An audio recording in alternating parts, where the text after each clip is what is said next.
प्रणाम दोस्तों। खांसी की समस्या एक ऐसा रोग है जो किसी भी मौसम में आपको हो सकता है। साल के 12 महीने, साल में जो 6 सीज़न होते हैं, साल में जो 3 मौसम होते हैं, किसी भी समय पर यह रोग आपको हो सकता है। आमतौर पर किसी एलर्जी के कारण या किसी इन्फेक्शन के कारण खांसी की समस्या पैदा होती है।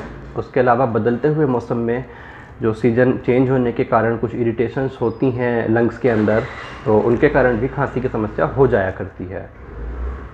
सामान्य तौर पर जो खांसी की समस्या पैदा होती है वो अधिकतर केसेस में क्या तो ड्राई कफ होती है, अर्थात आयुर्वेद में जिसको वातज कास कहा गया है, अथवा वो एक म्यूकस वाली कफ होती है जिसको कि कफज कास बोला गया है। खांसी की जो प्रक्रिया है, खांसी उठना एक रिफ्लेक्स एक्शन है बॉडी का कि जो एयर पासेज जो होते हैं, श्वास की नलिका जो होती हैं, उसमें किसी प्रकार का कोई अवरोध या किसी प्रकार का कोई इरिटेशन पैदा होने के कारण उसकी प्रतिक्रिया में खांसी हमें आती है, जिससे कि जो सांस की नली में वो एलर्जी या इरिटेशन कुछ है तो वो ख़त्म हो सके। इसके लिए शरीर का ये ऑटोमेटिक एक मैकेनिज़्म है।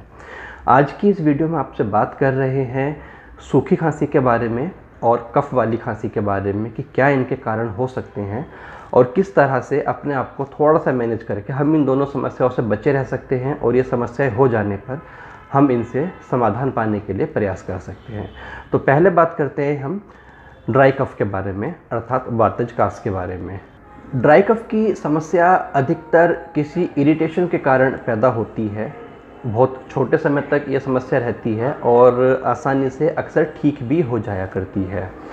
आमतौर पर इसके जो प्रमुख कारण होते हैं, आयुर्वेद के अनुसार इसको अगर बोला जाए तो यह वातज कास होती है, अर्थात वात को बढ़ाने वाले जो आहार विहार होते हैं, वायु प्रकोपक जो खाने पीना का सामान होता है या इस प्रकार का जो आचरण होता है जिनसे शरीर में वायु कुपित होती है, तो उसके कारण से वह बढ़ी हुई वायु शरीर में कास उत्पन्न करती है, जिसको वातज कास अर्थात ड्राई कफ बोला जाता है। इस तरह की खांसी में रोगी के साथ सबसे बड़ी समस्या यह रहती है कि उसको खांसी बार बार उठती रहती है और खांसने के बावजूद उसको कोई कफ वगैरह नहीं निकलता है। बहुत ज़्यादा जोर लगाकर यदि रोगी खांसता है तो उसको बहुत थोड़ी मात्रा में कफ निकलने की उम्मीद होती है और वो भी अक्सर नहीं निकलता है, चूँकि कफ बढ़ा हुआ नहीं होता है। खांसी का जो कारण है वो वायु ही होती है। आमतौर पर बदलते हुए मौसम में यह समस्या होती है या किसी खास चीज़ को लेकर आपके अंदर एलर्जी होती है, उससे यह पैदा हो जाती है। जैसे कि आप बाइक पर चल रहे हैं, तेज़ हवा लग रही है, धूल मिट्टी आपकी सांस के साथ जो है आपके फेफड़ों में प्रवेश कर रही है, उसके कारण ड्राई कफ की समस्या पैदा हो सकती है। उसके अलावा कुछ मौसम होता है, जैसे कि अभी मौसम चल रहा है कि पराली जलाने की समस्या, तो उसका धुआं होता है, उससे कुछ लोगों को ड्राई कफ की समस्या पैदा हो जाती है। या गेहूं निकलने का समय होता है, जब उसमें गेहूं की जो धूल उड़ती है उसके कारण भी अक्सर खांसी उठने की समस्या देखी जाती है। तो यह जो खांसी की समस्या होती है ड्राई कफ की, वातज कास की, ये कुछ दिनों के लिए होती है। जो उसके जो एलर्जन होते हैं उनको दूर करने से धीरे धीरे शांत हो जाया करती है और इसके लिए अगर ट्रीटमेंट भी किया जाए तो बहुत अधिकतर केसेस में इसके लिए कोई बहुत ज़्यादा लंबे चौड़े ट्रीटमेंट की ज़रूरत नहीं होती है। इस तरह का केस अगर नया है, वातज कास अगर आपको नहीं है, तो वो बहुत जल्दी ही रिकवरी में आ जाती है। सूखी खांसी को ठीक करने के लिए जो एक सबसे अच्छा बचाव आप कर सकते हैं अपने लिए, अगर इसके बचाव के साधनों के बारे में बात करें तो सबसे पहले आप ये देखें कि आपको किसी एलर्जन के कारण तो सूखी खांसी नहीं उठती है, कुछ ऐसा ट्रिगर तो नहीं है आपके केस में कि जिसके संपर्क में आने पर आपको जो है बार बार ये ड्राई कफ की समस्या पैदा होती है। उसके अलावा दूसरी चीज़ आप ये ध्यान रखें कि जब भी आप बाहर जा रहे हैं या इस टाइप के किसी मौसम में जा रहे हैं कि जहाँ पर धूल बहुत ज़्यादा उड़ रही है या जहाँ पर कुछ धुआं वगैरह बहुत ज़्यादा है, तो वहाँ पर आप अपने मुंह और नाक को बांध करके रखें, जिससे कि आपको जो धूल के कण है, धुएँ के कण हैं, वो सांस के साथ ज़्यादा मात्रा में शरीर के अंदर जाने से आप अपना बचाव कर सकें। उसके अलावा यदि खांसी की समस्या आपको 2-3 दिन तक है तो आप ठीक है, उसको थोड़ा लाइटली ले सकते हैं, लेकिन अगर 3 दिन से ज़्यादा समय तक खांसी खिंचती है तो आप अपने डॉक्टर से मिल करके उनसे इस बारे में आप कंसल्ट ज़रूर कर लीजिए। और बाकी इसके लिए अगर थोड़ा सा बात करें कि घर पे कुछ किए जा सकने वाले सरल प्रयोगों के बारे में, तो ड्राई कफ की समस्या में जो सबसे अच्छा प्रयोग रहता है, एक तो होता है कि आप गर्म पानी का आप सेवन कीजिए। पानी इतना गर्म हो कि जिससे थोड़ा सा गले में सिकाई होती हो जाए, गला जलना नहीं चाहिए और इतना ठंडा नहीं होना चाहिए पानी के बिल्कुल भी उसकी गर्माहट का एहसास ना हो। थोड़ा सा गर्म पानी होना चाहिए। जो पानी के अंदर मौजूद उष्णता होती है उससे वायु का शमन होता है और जो एयर पैसेज में जो इरिटेशन एक हो रही है उसको भी शांत करने का काम ये गर्म पानी आपका करता है। दूसरी चीज़ आप इसमें कर सकते हैं कि मुलेठी का आप इसमें सेवन कर सकते हैं। आप मुलेठी पाउडर आप खा सकते हैं शहद के साथ मिलाकर, या आप मुलेठी का साबुत टुकड़ा लेकर उसको मुंह में डालकर चूसते रह सकते हैं। उसका जो रस मुंह के अंदर बनता रहेगा उसको आप पी सकते हैं। तो ये भी आपको जो है ड्राई कफ की समस्या को ख़त्म करने में काफ़ी अच्छी आपकी हेल्प करता है। उसके अलावा तीसरी चीज़ जो काफ़ी अच्छी मानी जाती है ड्राई कफ की समस्या में, वो होती है शहद का सेवन करना। अगर प्योर हनी आपके पास में है तो आप आधा आधा चम्मच 2 बार शहद का सेवन आप कर सकते हैं, उससे भी काफ़ी अच्छा आपको फ़ायदा मिलता है। और अगर आपको डायबिटीज़ नहीं है तो आप मिश्री का सेवन भी कर सकते हैं ड्राई कफ को ख़त्म करने के लिए। तो बेसिकली हमें ड्राई कफ की समस्या में इस तरह की चीज़ें चाहिए होती हैं जो वायु का शमन करती हैं। तो वायु का नाश करने वाली चीज़ों का आप सेवन करते हैं तो आपको ड्राई कफ की समस्या से आराम मिल जाता है। और जो वायु को बढ़ाने वाली चीज़ें होती हैं उनका आप सेवन करेंगे तो ड्राई कफ की समस्या आपको जो है वापस बढ़ने के चांसेस रहते हैं। तो यह थी बात ड्राई कफ के बारे में। अब बात करते हैं थोड़ा सा वेट कफ के बारे में, अर्थात जिस खांसी में हमें बलगम या म्यूकस आता है उसके बारे में हम बात करते हैं।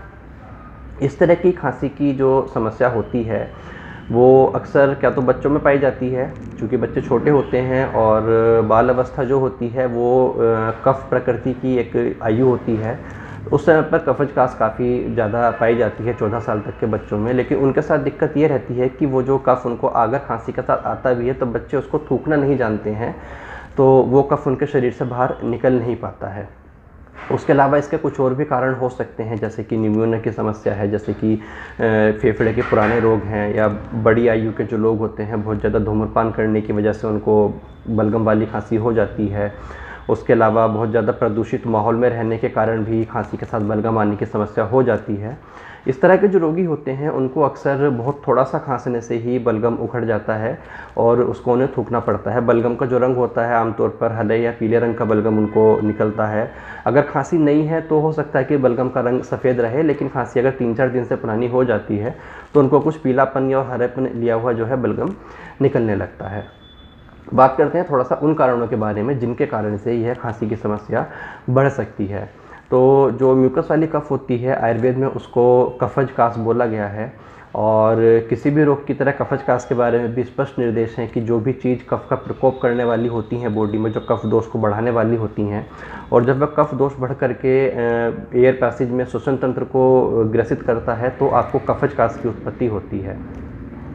इस तरह की खांसी का जो प्रधान लक्षण है वो यह रहता है कि प्रारंभ में रोगी को कुछ विशेष परेशानी का अनुभव नहीं होता है, लेकिन 2-3-4 दिन के बाद में जैसे जैसे कफ की मात्रा शरीर के अंदर बढ़ती जाती है, फेफड़ों के अंदर कफ का जो प्रोडक्शन है वो ज़्यादा होता जाता है, तो उसको अपने सीने के प्रदेश में, सीने के एरिया में काफ़ी ज़्यादा दर्द, भारीपन, खिंचाव इस तरह का महसूस होने लगता है। उसके अलावा अगर समस्या बहुत ज़्यादा बढ़ जाए तो आपके जो साइनस होते हैं, चेहरे की जो हड्डियों के रिक्त स्थान होते हैं, उनमें भी कुछ भारीपन का एहसास होने लगता है। आँख से पानी आने की समस्या भी हो जाती है। इस तरह का रोगी को थोड़ा बार बार सोने का मन करता रहता है और सिर में भारीपन, सिर में दर्द और काम करने में उसका मन नहीं लगता है। कुल मिलाकर रोगी को ऐसा लगता है कि जैसे शरीर में से उत्साह खत्म हो गया है, ऐसे उसको कुछ अनुभव होने लगता है। एक प्रधान लक्षण जो इस रोग में आता है वो ये रहता है कि जब कफज कास होती है तो रोगी का दिन में सोने का मन करता है, और लेकिन अगर रोगी दिन में सोता है तो यह उसके रोग को और ज़्यादा बढ़ाने वाला ही होता है, क्योंकि दिन में सोने से शरीर के अंदर कफ का प्रकोप होता है, और यदि इसको कफ वाली खांसी हो रही है वो रोगी दिन में सोता है तो उसको यह समस्या और ज़्यादा बढ़ने की उम्मीद हो जाती है। बात करते हैं इस रोग की गंभीरता के बारे में। यह रोग वही बात है कि अगर 3 दिन से कम समय का है तो बहुत ज़्यादा परेशानी महसूस नहीं करता है, रोगी इस चीज़ को बहुत ज़्यादा सीरियसली लेकर भी नहीं चलता है। लेकिन यदि यह रोग 3 दिन से ज़्यादा हो जाए इस समस्या को, और आपको दिन में 4, 5, 6 बार बलगम थूकना पड़ रहा है, तो यह समय होता है कि आप जा कर के अपने डॉक्टर से इसके बारे में बात करें, उचित जो है इसके लिए आप ट्रीटमेंट लें। यही खांसी अगर खिंचते खिंचते 3 हफ्ते से ज़्यादा समय तक खिंच जाती है तो डेफिनेटली आपको डॉक्टर के पास जाना चाहिए। तब आप इसको बिल्कुल भी अवॉइड ना करें, क्योंकि 3 हफ्ते से ज़्यादा समय तक किसी भी तरह की खांसी अगर खिंचती है तो वो एक गंभीर समस्या की तरफ आपको इंडिकेट करती है, उसको आपको सीरियसली लेना ही चाहिए। बात करते हैं इस रोग से बचाव करने वाले कुछ उपाय के बारे में। इस रोग से बचाव करने के लिए सबसे अच्छे जो उपाय होते हैं, जितने भी कफ वर्धक आहार विहार हैं, जो चीज़ें शरीर में जाकर गुरुत्व का एहसास कराती हैं, जो चीज़ें शरीर में जाकर कफ को बढ़ाती हैं, उन चीज़ों का आपको सेवन नहीं करना चाहिए। जैसे कि चावल होता है, जैसे कि दही होती है, जैसे आपका मट्ठा होता है, इस टाइप की चीज़ें आप ना सेवन करें। उसके अलावा ठंडी चीज़ें, बर्फ़ की बनी हुई आइटम, तले हुई चीज़ें, पकवान, पूरी, पराठा, इस टाइप की चीज़ें आपको नहीं सेवन करनी चाहिए। जंक फूड वगैरह जो है कफज खांसी के रोगी के लिए बहुत ज़्यादा गलत रहता है, तो इन चीज़ों का भी आपको सेवन नहीं करना चाहिए। इन सब के बाद में बात करना चाहेंगे थोड़ा सा कुछ उन उपाय के बारे में जिससे कि इस रोग में थोड़ा सा आपको आराम मिल सकता है। तो कफज कास की समस्या में जो सबसे अच्छा उपाय रहता है वो रहता है गुनगुने पानी के साथ में सेंधा नमक का सेवन। आप 1 गिलास पानी गुनगुना गर्म करके उसमें 2-3 चुटकी सेंधा नमक आप मिला लीजिए, उसको आप पी लीजिए। यह आप दिन में 1 या 2 बार कीजिए। इससे आपको कफ़ को निकालने में बहुत अच्छा मदद मिलती है। गर्म पानी की वजह से कफ़ पिघल जाता है और सेंधा नमक जो होता है वो एक बहुत अच्छे एक्सपेक्टोरेंट का काम करता है, जिससे कि पिघला हुआ कफ़ खांसी के साथ में आपके शरीर से बाहर निकल जाता है। दूसरी चीज़ जो कफ़ के खांसी में रोगी को फ़ायदा पहुंचाती है वो होता है सेब का सिरका। सेब का सिरका आपको आसपास किसी किराने की दुकान से मिल जाता है। आधा कप गुनगुने पानी में आधा ढक्कन सेब का सिरका मिलाकर लगभग 5 ml आपको लेना है। ये मिलाकर के आप दिन में 2 बार अगर इसका सेवन करते हैं तो यह आपको 2 तरीके से फ़ायदा करता है। एक तो यह कफ़ को बाहर निकालने का भी काम करता है, प्लस इसके अलावा जो लाभ है सेब के सिरके का वो ये रहता है कि सेब का सिरका एक बहुत अच्छा एंटीबायोटिक का काम भी आपके लिए करता है। तो उसके कारण जो इन्फेक्शन बन रहा है फेफड़ों के अंदर में, उसको भी ये ख़त्म करने में आपकी मदद करता है। तीसरी चीज़ जो आपको फ़ायदा करेगी बलगम वाली खांसी में वो होती है तुलसी और हल्दी की चाय।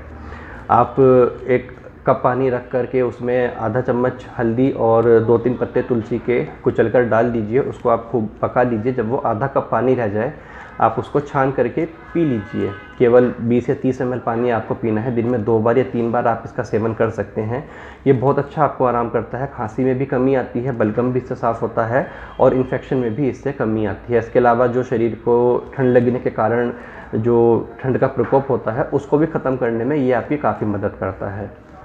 उसके अलावा सबसे आखिर में हम बात करेंगे सबसे सदाबहार एक प्रयोग के बारे में जो दादी नानी के ज़माने से खांसी की समस्या के लिए यूज़ होता आया है हमारे घरों में। वो होता है शहद के साथ में छोटी पीपल का सेवन करना। शहद आप ले लीजिए और छोटी पीपल का चूर्ण आप ले लीजिए लगभग आधा ग्राम की मात्रा में। आधा चम्मच शहद, आधा चम्मच छोटी पीपल का चूर्ण, इनको आप मिला करके दिन में 2 बार 3 बार आप सेवन कर सकते हैं। चाहे तो इसके बाद में गुनगुना गर्म पानी भी पी सकते हैं और चाहे तो इसमें आप अदरक का रस भी मिला सकते हैं। तो ये सब चीज़ें जो होती हैं बहुत अच्छा फ़ायदा आपको करती हैं बलगम वाली खांसी की समस्या में।